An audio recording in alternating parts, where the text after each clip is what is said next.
பெண் குழந்தைகளை பெற்றார்கள். அதி திதி தனு காலை ஆயு செங்கை மனு குரோதை விலதை கற்று என்று சொல்லக்கூடிய 13 பெண்கள் 10 பெண்கள், அதாவது 10 பெண்களை தர்மம் என்ற மனுவுக்கும் அதி திதி தனு காலை ஆயு சிங்கை மனு குரோதை வினதை கற்று என்று சொல்லக்கூடிய 13 பெண்களை காசிபருக்கும் திருத்திரோகிணி மிருகச்சீடம் திருவாதிரை புனர்பூசம் ஆயு மகம் பூரணம் உத்தட்டாதி என்று சொல்லக்கூடிய 27 பெண்களை நட்சத்திரங்கள் ஆகாய சந்திரனுக்கு மனம் முடித்து அப்படி மனம் முடித்து இந்த உலகத்திலே உயிர்கள் பிறப்ப உருவாயிற்று. அப்படி இருந்தாலும் காசிபருக்கு மனம் முடித்தார்கள். அதி திதி அதி என்பவளுக்கு தாதுமித்திரன் அதியமான் வாயு வர்ணன் குபேரன் என்று சொல்லக்கூடிய நாங்கள் 12 சூரியர்கள் பிறந்தோம். 12 சூரியர்கள். திதி என்பவளுக்கு இரணியன் பிறந்தான், இரணியனுக்கு பிரகல்நாதன் பிறந்தான், பிரகல்நாதன் இசும்பன் சும்பன் பிறந்தார்கள். சும்பன் என்பவளுக்கு பலி பிறந்தான், பலிக்கு பானாசூரன் பிறந்தான். இப்படி அவருடைய அசுரனுடைய விருத்தி ஆயிற்று. அதாவது கத்ருவும் அதனையும் பகுகால குழந்தை பாக்கியம் இல்லை.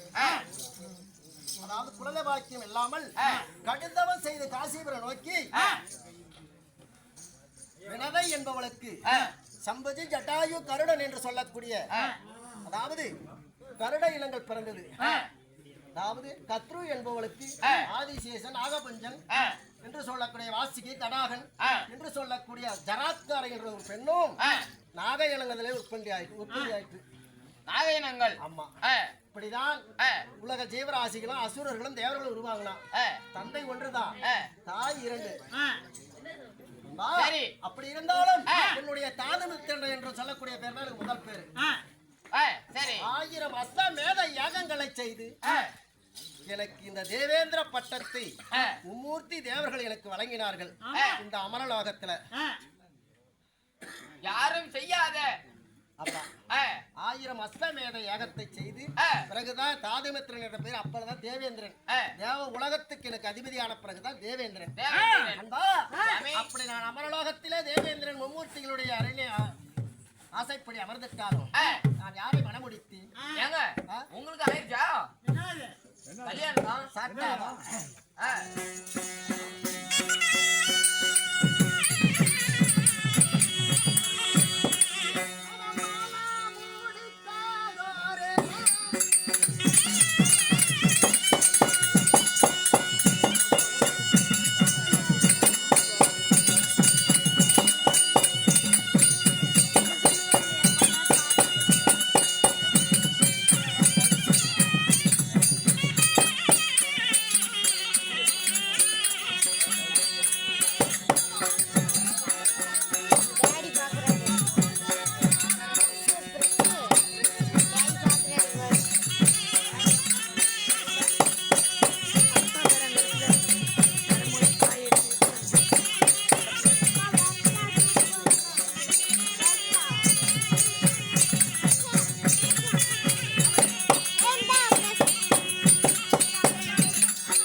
நான்